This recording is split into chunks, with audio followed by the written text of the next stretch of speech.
lives are very important to us. Please hold on, and our program will begin shortly.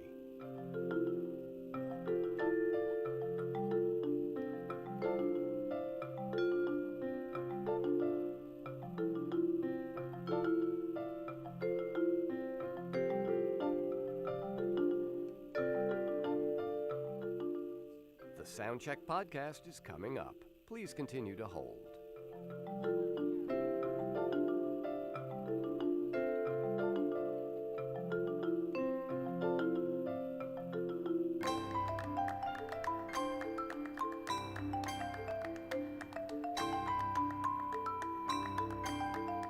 Keep up with the Soundcheck podcast and everything that's happening in the New Sounds empire. Just go to newsounds.org and follow us on social media. All of the icons are in the top right corner of the page.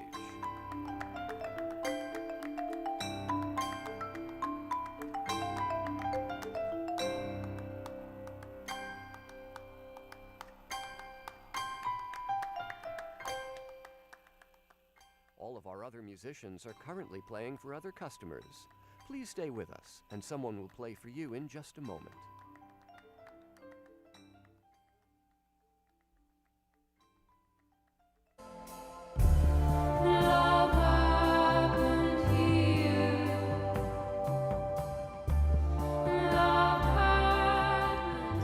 From newsounds.org, welcome to a special edition of Soundcheck, our ongoing series of live performances and interviews.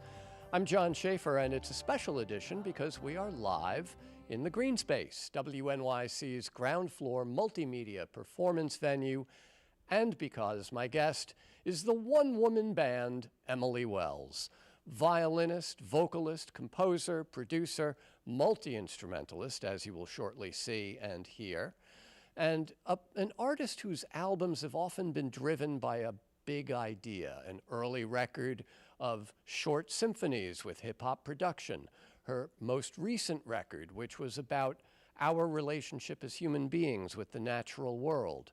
Her brand new album, Regards to the End, is a series of songs inspired by artists and activists, especially those who were involved in the AIDS epidemic. Emily Wells is going to play some of those songs for us live on the Green Space stage. This first one is called I'm Numbers.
some, and if you offer me tonight, I take some, and if you offer me tomorrow, what a delight.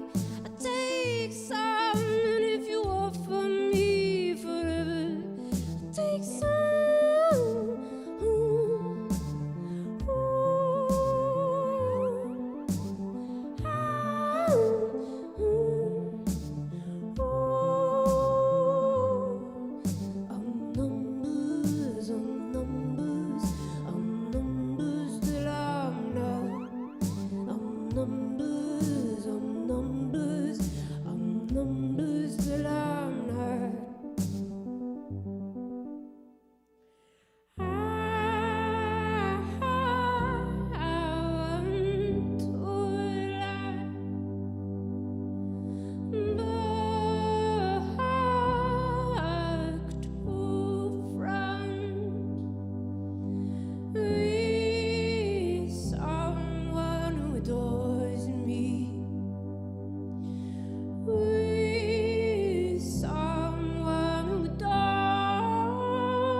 That is Emily Wells and a live performance from the Green Space stage of a song called I'm Numbers. That's the lead-off track from Emily's new album called Regards to the End, out on Friday, February 25th. Yes. Emily, so good to see you again.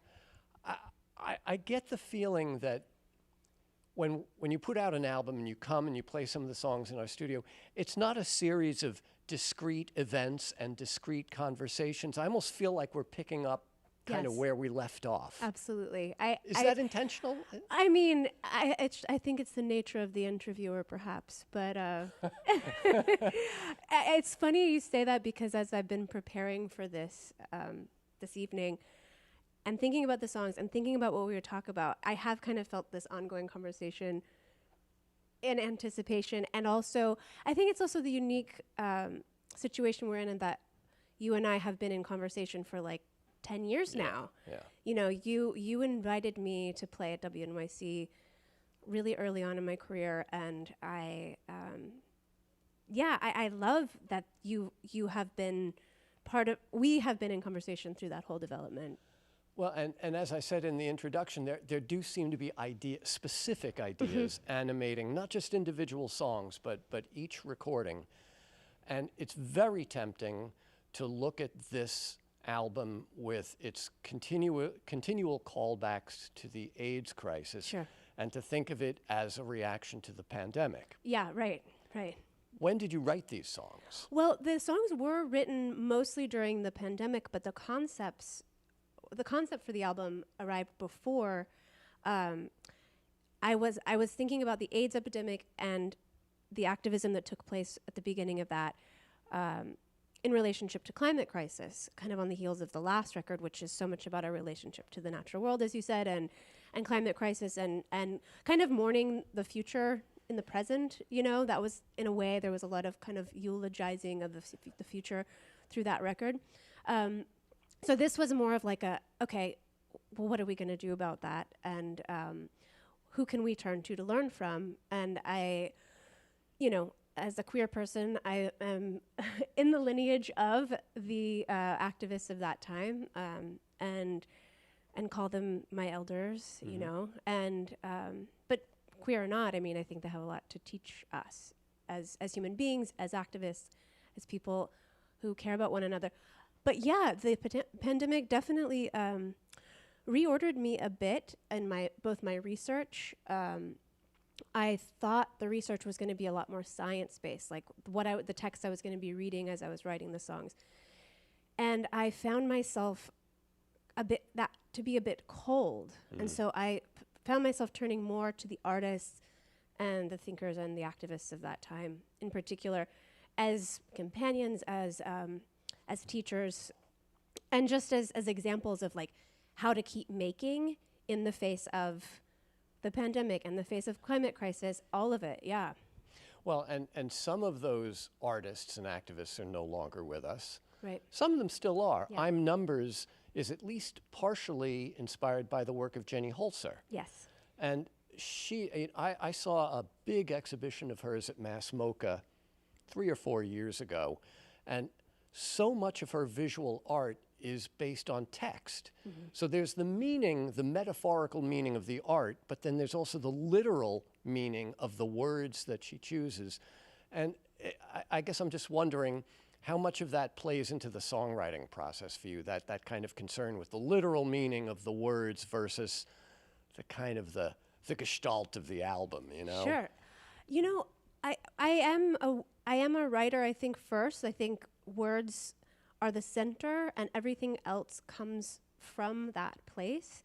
That's not to say that I don't attach meaning to sound, like in a Shostakovich kind of way too, of like this equals this siren, like the siren of this kind of in this song, in fact, those falling notes moving like that. I was really thinking a lot about all the sirens we were all hearing. Yeah. Because when I wrote that song, that was right in the middle. And I said, when we saw each other today for the first time, this is right where we left off. I had written this song, and I played it the last time when we did a live stream from my studio to your studio. Mm-hmm. And this song was in its complete inception. Yeah, and it's very interesting. I mean, having heard the record with its clarinets and its French horns, and I mean, you play an awful lot of instruments, but you don't play everything. No. And so I was curious how you were going to recreate these songs as a solo performer, as you have done with prior records. Mm-hmm. And the answer clearly is quite well, as it turns out. But that's got to be a process of its own. Oh yeah, absolutely. I've been thinking a lot about that this last few weeks as I've been preparing for this evening, in terms of, okay, there are certain things I have to let go of. There are certain parts of the production that I'm extremely attached to, performances by musicians that play on the record that are not me, who I cannot be them. And even if I could, I couldn't do it all at once. And so like, how do you let go of that and try to evoke something emotionally, or let things be bare, let the words do their job, and not try to like color everything too much. And one thing I really trust is the imagination of the listener, mm-hmm. especially after they've had the experience with the record. So they have their own private experience with the record, and then we come together live, and what else can it be? and that keeps the songs alive.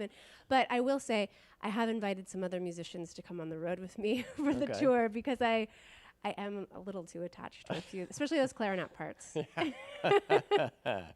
Well, speaking of letting kind of a spare moment allow the words to be heard and understood, in the next pair of songs you're going to do for us, the second of them is just you at the piano, no looping, no electronics, anything like that. And it's one of several songs on the record dedicated to or inspired by the visual artist David Wojnarowicz, who was one of the people we lost during the AIDS crisis. And his name appears 2 or 3 times in those dedications. What was the particular pull of his work for you? His writing was the thing I was most engaged with during that time. He is a person who is so close on that page. You feel his physical presence. He left us with so much humanity in his writing, so much, just there's a textural presence of him that I was like so gravitating toward during the last 2 years. And it wasn't, I never was trying to tell any of his stories. Like that, this record isn't about trying to tell other people's stories at all. It's really about how did interacting with his work and reading what he had to say, it's almost like beyond reading. Like, you really, you take in the story and he's so visual in his descriptions. How did that lead me to the song that I wrote? Almost as a response or a way to kind of deal with being in his world, So that's the second of the 2 songs you're going to play. But the first one, you'll stay at your rig here. Yes. Come On Kiki. That's a reference to the German-American artist Kiki Smith. Yes. Who lost a sister to the AIDS crisis and, very involved in the body and, the physicality of us as human beings, fluids and stuff like that. The messy part of being human is kind of part and parcel of her art. And again, it's not like you're talking about specifically any of those things in the text, but you talked before about trusting the imagination of the listener. You're kind of inviting us to think, well, how do these things? Sure. What is the relationship? Sure. And so I don't want to ask you what, for you, your relationship is, because I kind of want the listeners to be able to do that for themselves. Okay. But is there anything we need to know about Come On Kiki before we hear it? Well, I will say David Wojnarowicz is also present in this song. And the story is that I read a text in which he describes an evening with her and their mourning their friend Peter Hujar, and they dance in Hujar's apartment. And I went to the piano and wrote this song immediately after reading this text. And Come On Kiki is a reference to a piece of hers called Tied to Her Nature. So the lyric is, come on Kiki, don't untie me. So, and this album too, I'm so glad you brought up the embodiment thing, because that was something that was so important to me in thinking about the words and thinking about the production. That's why there's so many wind instruments. I wanted there to be breathing throughout the whole record. I wanted every song to have real breath inside of it. To keep that kind of immortal burning happening. All right. My guest is Emily Wells. The new album is Regards to the End. Emily is surrounded by microphones, so I'll take that one from you, Emily. Okay. And we'll hear a performance of 2 songs from the new record. This first one called Come On Kiki.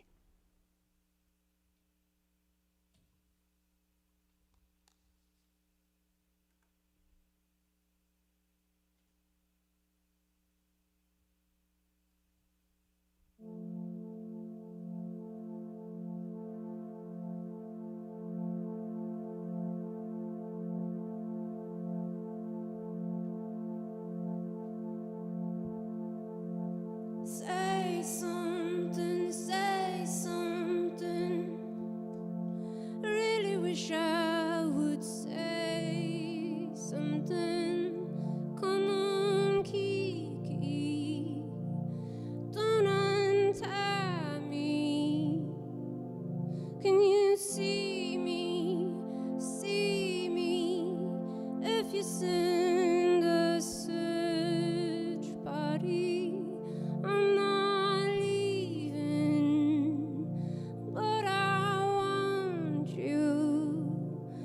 want you to find me. I want you to find me. Meanwhile, you don't stop wanting. You don't stop wanting. You just want differently. I want more, give me more, give me more. All I want is more. I want more, give me more, give me more. All I want is more.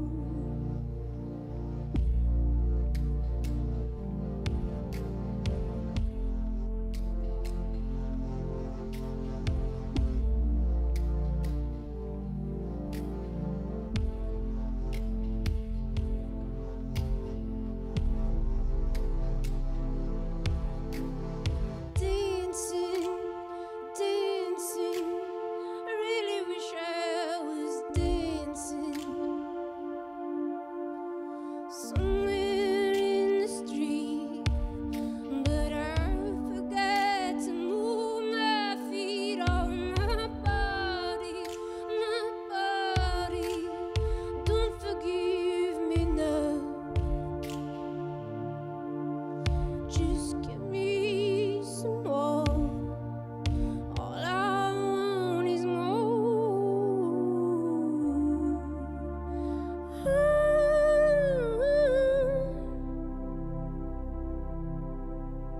Give me more, give me more. All I want is more.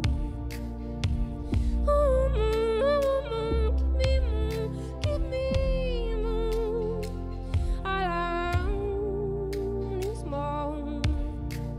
Meanwhile, I don't stop wanting.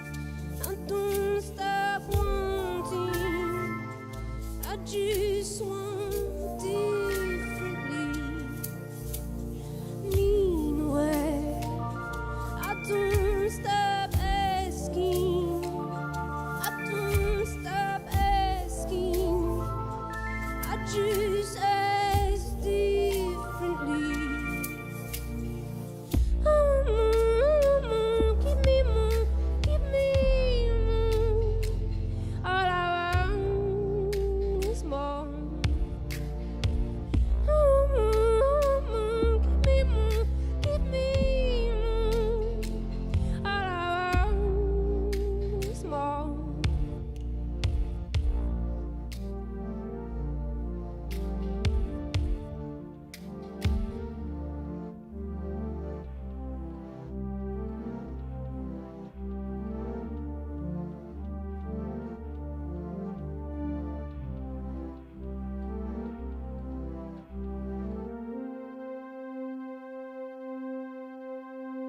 When I put my hands on your body, on your flesh, I feel the history of that body. Not just the beginning of its forming in a distant lake, but all the way beyond its ending. I feel the warmth and texture, and simultaneously I see the flesh unwrap from the layers of fat and disappear. I'm amazed at how perfectly your body fits to the curves of my hands. If I could attach our blood vessels so that we could become each other, I would. If I could attach our blood vessels in order to anchor you to the earth, to this present time, to me, I would. If I could open your body and slip up inside your skin and look out your eyes and forever have my lips fused with yours, I would. It makes me weep to feel the history of you, your flesh beneath my hands in a time of so much loss. It makes me weak to feel the movement of your flesh beneath my palms as you twist and turn over to one side to create a series of gestures to reach up around my neck to draw me nearer. All these moments will be lost in time, like tears in rain.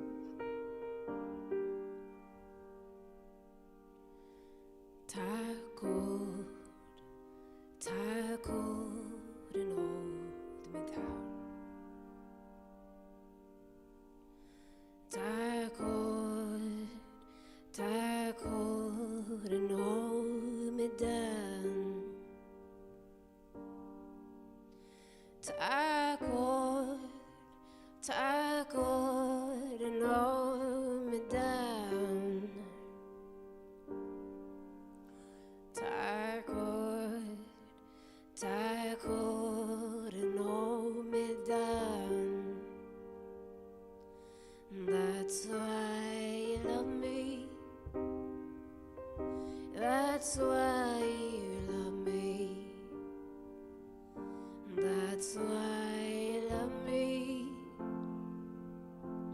When I can't be loved, that's why you love me. That's why you love me. That's why you love me. When I can't be loved, throw a little grace out, throw a little seed,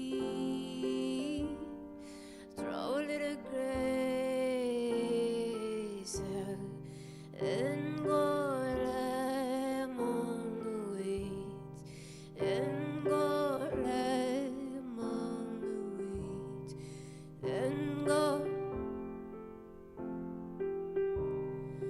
Then go.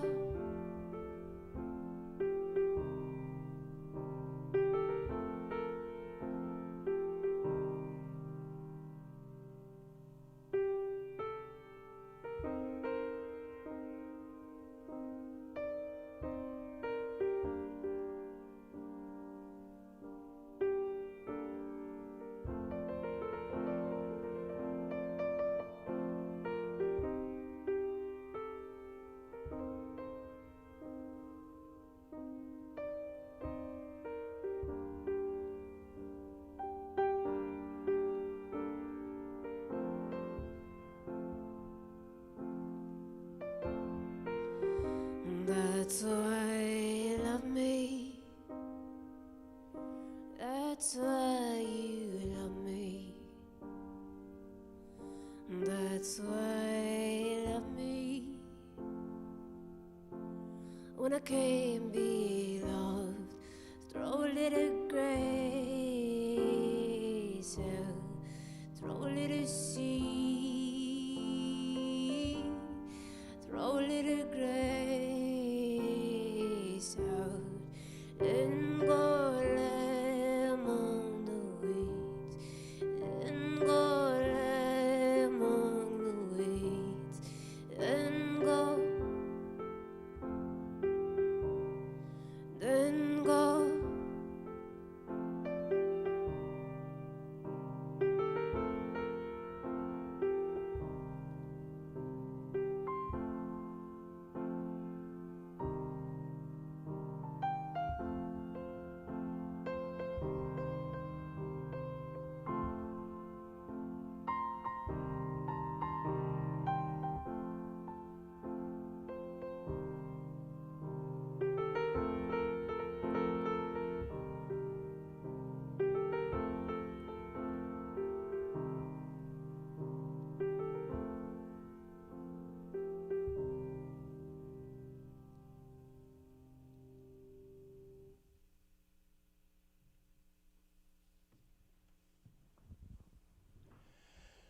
That is Emily Wells.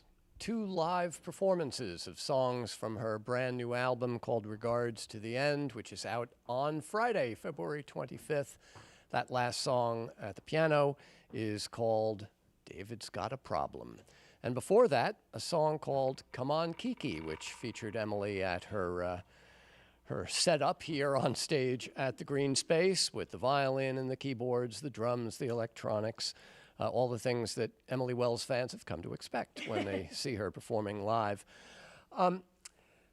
Those 2 songs were connected by a sample, a recording of a voice. Yes. Explain what that was. Sure.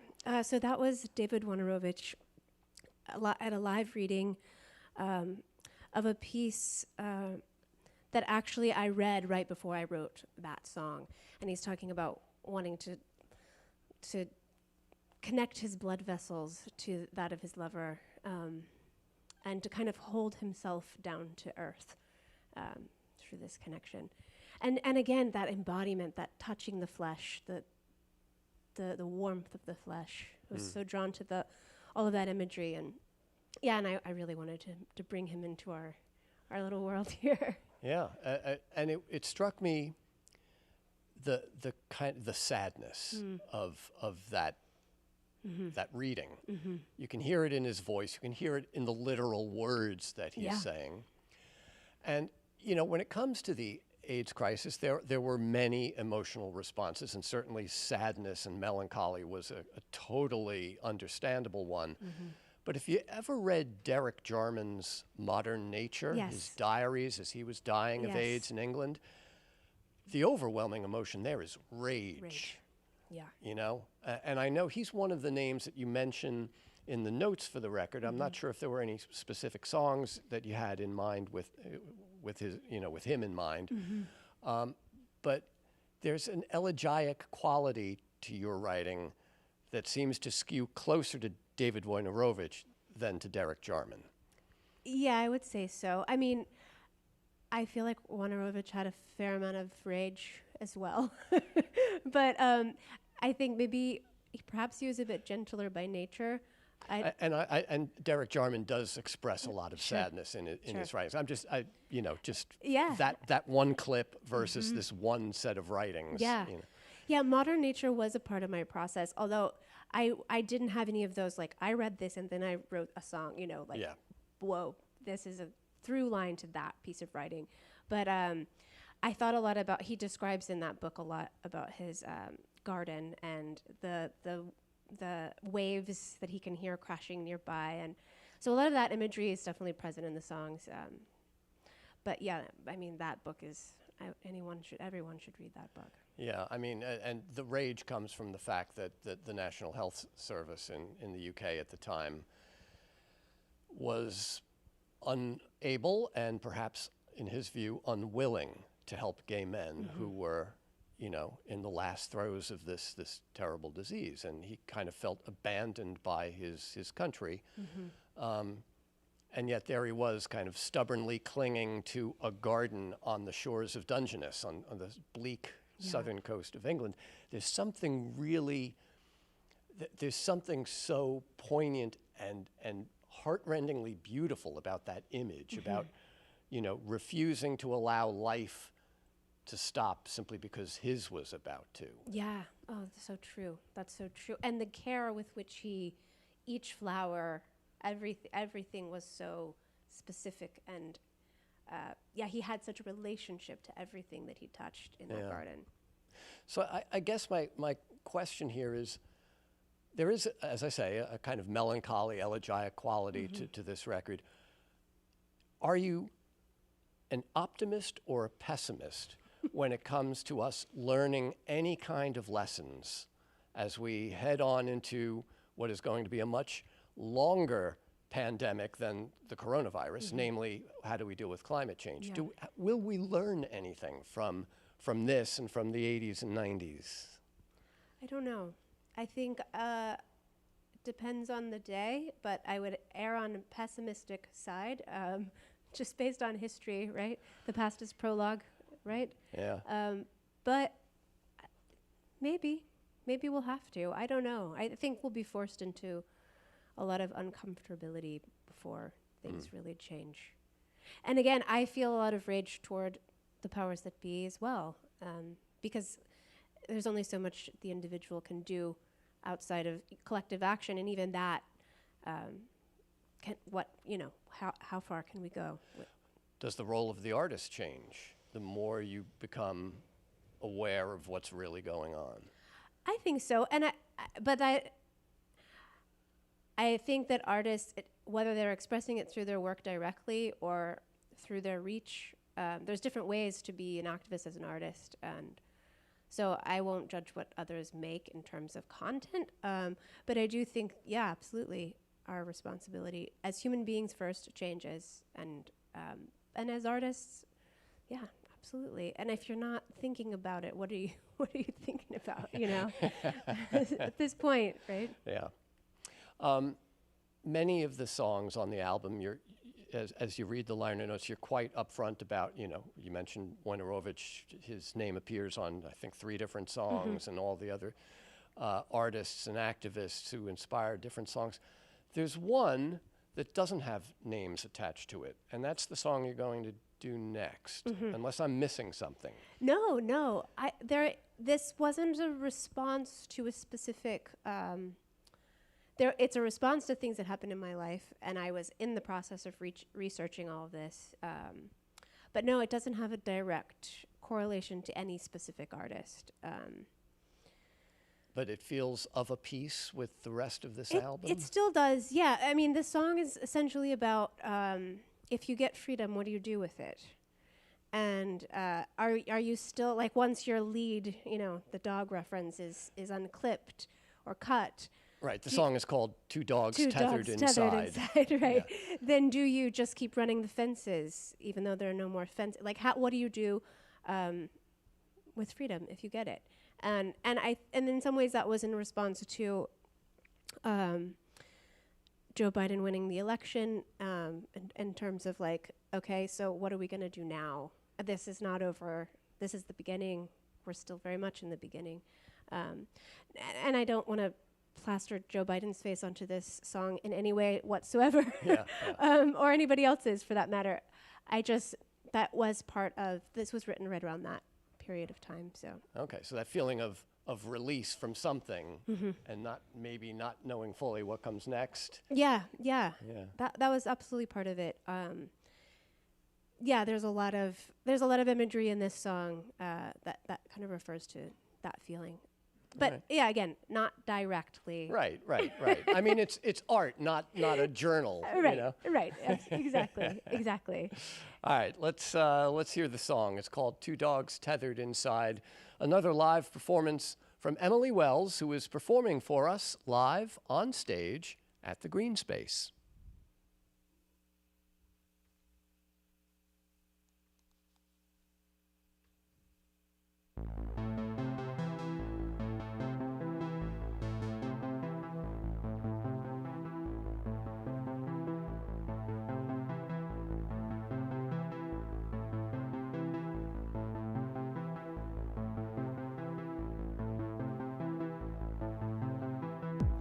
Two dogs tethered inside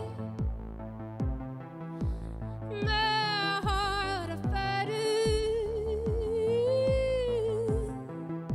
See who I am in the lion's den. I'm myself against myself, against them. Try to trust the living or the dead. Come on, help me. Come on, help me. Come on, help me. Come on, help me. Where do I run when I run unhooked?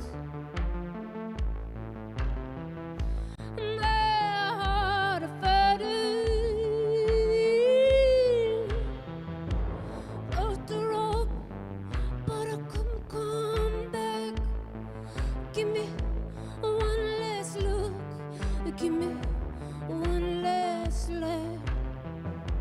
Sleep, sleep. Let me run like I did that day when I knew the love of my own body. When I knew the love of my own body. Come on, help me.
Emily Wells' live performance of a song called Two Dogs Tethered Inside, which you will find on her brand new album out on Friday, February 25th, called Regards to the End. Emily, something you said before playing that song, it struck something in the back of my head, Okay. and it took me a minute to figure out what it was. When you talked about when you get freedom, what do you do with it? Mm-hmm. And it's like, we are now at a state in the music world where like every piece of music you can imagine is sort of laid out in front of you. You have this previously unimaginable freedom of choice of what to listen to. And to many people, that's utterly paralyzing. Yeah. So what do you do? What do you listen to? How do you keep from listening to the same thing over and over again? Right. I mean, I have allowed algorithms to seep into my process for sure. And I do find that they feed me, like the Cocteau Twins. They're like, you want to listen to that, don't you? That's the only thing you ever want to listen to. But I don't know if it's just me. There's something about I've never played a Cocteau Twins song on Spotify on purpose. I don't have to because they just play it for me. Oh, anyway. No, more specific. But you might like the Cocteau Twins, and 10 minutes later, you may want liturgy. Or, right. You know? Exactly. No, I don't. So I try not to lean on that too heavily, but I do know what you mean in terms of how to find. I think through word of mouth is still the best way to find new music, no matter what the algorithms think they can do. They can never be a friend. Yeah. And I get really into making playlists. I have like seasonal playlists. And so I it's kind of like rooting around in the dark, you know, and I like this. So then I'll go a little deeper. I really like West African music. I think we've talked about that a little bit in the past. And so I'll get in certain moods, you know, I'll be listening to a lot of like classic rock, and the next thing you know, I'm back in West Africa, and you know. Yeah. Because that element of surprise is something that you have to go sort of outside your comfort zone almost by definition to get. And Yeah, absolutely. When I first heard the symphonies, I was like, well, what the hell is that? Let's get this person in here to explain herself. Right. What are you doing calling that a symphony? So Regards to the End is the current project. Now you got to figure out a way to tour this, right? Yes. As of now, I think it's going to be myself with most of this, and a live drummer and a woodwind player. The drummer actually might also play some woodwinds. That's an odd double, but okay. It's an odd double, but I'll take it. And another string player who's kind of also ambidextrous and can kind of do the keys and sing. And but again, having to let go of certain parts. But I am working on another longer term project for hopefully that will premiere this fall. That will be the full orchestration. So that is wow. We'll let you know. Okay. Well, it won't be the first time you have done that. That's You've true. Worked with like an actual chamber orchestra or even bigger. All right. Well, we'll look forward to that. But in the meantime, Emily, it's been great to see you again John, and to such have a you pleasure. performing for us. Thank you so much. My pleasure. Thank you. And thank you all for tuning in, our live stream. Watch our videos on the New Sounds YouTube channel. I'd also like to thank, as always, our technical director, Irene Trudell, and producer, Karen Havlick. Here at the Green Space, the crew led by Jennifer Sendro, Gaines Laguerre behind the board, David McLean running the cameras. Thank you for being with us. I'm John Schaefer. See you next time. Wanna go